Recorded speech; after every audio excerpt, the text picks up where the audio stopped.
సర్వపిండి అంటేనే నోరు ఊరిపోతుంది కదా. మరి ఎలా చేయాలో చూసేద్దాం, వచ్చేయండి. Hi hello, welcome to my channel ఆహా కుకింగ్ విత్ రోజా. ఈరోజు మనం తెలంగాణ స్పెషల్ సొరకాయ సర్వపిండి చేస్తున్నాను. నేనైతే చిన్న సైజ్ సొరకాయ అయితే తీసుకున్నాను. ఈ సొరకాయని పీల్ చేసేసి మనం గ్రేట్ చేసుకోవాలి. అలాగే సూపర్గా టేస్ట్ ఉంటుంది. ఫస్ట్ టైం కనుక ఛానల్ చూసి ఉంటే లైక్ చేసి, షేర్ చేసి, సబ్స్క్రైబ్ చేయండి. ఇప్పుడు మనం వంటలోకి వెళ్ళిపోదాం.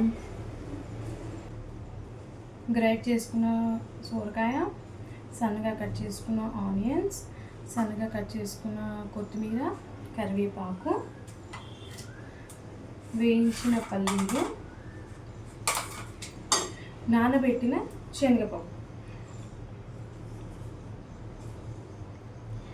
ఇక్కడ ఒక బౌల్లో 2 కప్పుల బియ్యం పిండి, అలాగే తురుముకున్న సొరకాయ, సన్నగా కట్ చేసుకున్న ఆనియన్స్, కొత్తిమీర, కరివేపాకు అన్నీ అయితే మనం వేసేసుకోవాలి. అలాగే ఒక హాఫ్ అన్ అవర్ ముందు మనం శనగపప్పు పెట్టుకోవాలి. ఆ శనగపప్పును కూడా ఇక్కడ మనం వాటర్ అన్నీ తీసేసి యాడ్ చేసేసుకోవాలి. పల్లీలు వేయించి పొట్టు తీసేసి కొంచెం పచ్చాగా దంచుకొని పెట్టుకున్న పల్లీలు కూడా ఇక్కడ యాడ్ చేసేసుకోవాలన్నమాట. అలాగే హాఫ్ టేబుల్ స్పూన్ జీలకర్ర, హాఫ్ టేబుల్ స్పూన్ పసుపు, 2 టేబుల్ స్పూన్ల నువ్వులు. ఇలా అన్నీ వేస్తే మనకి సర్వపిండి చాలా కలర్ఫుల్గా కనిపిస్తుంది. టేస్ట్ కూడా చాలా బాగా వస్తుంది. రుచికి తగ్గట్టుగా మిర్చి పౌడర్ యాడ్ చేసుకోవాలి. అలాగే సాల్ట్ కూడా రుచికి తగ్గట్టుగా యాడ్ చేసుకోవాలి. మనం తీసుకునే క్వాంటిటీ ప్రకారం మనమే సాల్ట్, కారం పొడి అనేది యాడ్ చేసుకోవాలి. ఒకవేళ కారం పొడి వద్దు అనుకుంటే మనం పచ్చిమిర్చి పేస్ట్ కూడా యాడ్ చేసేసుకోవచ్చు. ఇక్కడ కొంచెం హాఫ్ టేబుల్ స్పూన్ అల్లం వెల్లుల్లి పేస్ట్ కూడా యాడ్ చేసేసుకొని ఈ మిశ్రమాన్ని మొత్తం మనం మిక్స్ చేసేసుకోవాలి. సొరకాయలో వాటర్ కంటెంట్ ఉంటుంది కాబట్టి ఫస్ట్ మనమైతే ఇలా మంచిగా మిక్స్ చేసేసుకోవాలన్నమాట. ఇలా మిక్స్ చేసుకున్న తర్వాత మనకి వాటర్ ఎంత కావాలో తెలుస్తుంది. అప్పుడే మనము వాటర్ అనేది యాడ్ చేస్తూ పిండి మిశ్రమాన్ని మనం కొంచెం గట్టిగా తడుపుకోవాలన్నమాట. చూడండి, ఈ విధంగా అయిన తర్వాత కొద్దిగా వాటర్ వేస్తూ మనం పిండి మిశ్రమాన్ని రెడీ చేసేసుకోవాలి. తెలంగాణ స్పెషల్లో చేస్తారండి. ఆనియన్ సర్వపిండి ఎంత ఫేమస్, అలాగే సొరకాయ సర్వపిండి కూడా ఫేమస్, అలాగే చాలా టేస్టీగా ఉంటుందన్నమాట. ఇలా పిండిని అయితే మనం రెడీ చేసేసుకొని పెట్టుకోవాలి. ఇప్పుడు సర్వపిండి ఎలా పెట్టాలో చూపిస్తాను. ఒక ప్యాన్ అయితే తీసుకోవాలి. ఇలాంటి ప్యాన్లో చేసుకుంటేనే మంచిగా వస్తుంది, మాడకుండా.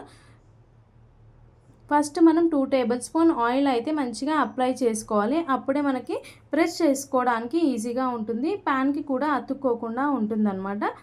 ఇలా మంచిగా అప్లై చేసిన తర్వాత ఈ సైజులో పిండిని తీసుకొని మంచి రౌండ్ బాల్లా చేసేసి ఈ ప్యాన్లో పెట్టి మంచిగా ప్రెస్ చేయాలన్నమాట. మనం సన్నగా చేసుకోవాలి. ఇట్లా ఫింగర్స్తో, మన అరచేతితో ప్రెస్ చేస్తుంటే మనకి పిండి మిశ్రమం ప్యాన్ మొత్తం స్ప్రెడ్ అవుతుందన్నమాట. చూస్తున్నారు కదా, ఈ విధంగా అయితే పెట్టుకోవాలి. సన్నగా కావాలంటే సన్నగా పెట్టుకోవాలి, కొంచెం లావుగా అంటే లావుగా పెట్టుకోవచ్చు. ఇట్లా మధ్యలో హోల్స్ అనేటివి పెట్టేసుకొని ఈ హోల్స్లో మనం ఆయిల్ అనేది అప్లై చేస్తే ఆయిల్ కిందికి వెళ్ళి మంచిగా మనకి సర్వపిండి అనేది గోలుతుందన్నమాట. మంచిగా ఇలా వేసేసి ఒకసారి చుట్టూరా ఆయిల్ కూడా వేసేసి కొద్దిగా వాటర్ ఉంటాయి కదా, ఆ వాటర్ని కూడా కొంచెం చిలకరిచ్చినట్టు చేయాలన్నమాట. సర్వపిండి మనకి కొంచెం మెత్తిగా అలాగే క్రిస్పీగా వస్తుంది.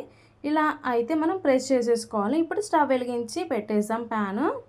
చూస్తున్నారుగా, ప్యాన్ అయితే పెట్టేశాను. ఇక్కడ సర్వపిండి మనకి రెడీ అవుతుంది. ఆనియన్స్, శనగపప్పు, కొత్తిమీర అన్నీ కనిపిస్తున్నాయి కదా. ఇలా పెట్టిన తర్వాత మూత అనేది పెట్టేసేయాలి. ఒక 5 మినిట్స్ తర్వాత మూత తీసి చూస్తే మనకి సర్వపిండి అనేది ఈ విధంగా రెడీ అవుతుందన్నమాట. ఒక 10 మినిట్స్ స్లో ఫ్లేమ్లో పెట్టుకొని మనం దీన్ని చేసుకోవాలన్నమాట. మంచిగా రెడీ అవుతుంది. ఇట్లా మనం ఫింగర్తో ప్రెస్ చేస్తే మనకి మెత్తగా రాకుండా కొంచెం గట్టిగా ఉంటే మనకి సర్వపిండి అనేది రెడీ అయింది అని తెలుస్తుంది. చూస్తున్నారు కదా ఇట్లా. ఇప్పుడు దీన్ని మనం నెక్స్ట్ బ్యాక్ సైడ్ కూడా మనం వేసేసుకోవచ్చు. బ్యాక్ సైడ్ కూడా ఇలా వేసుకోవాలి. చూస్తున్నారా ఎంత టేస్టీగా ఎమ్మీగా రెడీ అవుతుందో మన సొరకాయ సర్వపిండి. సూపర్ టేస్టీగా ఉంటుంది. దీనికి సైడ్ డిష్గా మనం గట్టి పెరుగు తీసుకుంటే సూపర్గా ఉంటుంది. చూడండి నేనైతే టేస్ట్ కూడా చూసి చెప్తున్నాను, మీరు కూడా ట్రై చేయండి. కామెంట్ బాక్స్లో చెప్పండి. మళ్ళీ ఒక కొత్త వంటకంతో మీ ముందు ఉంటాను. Thank you all.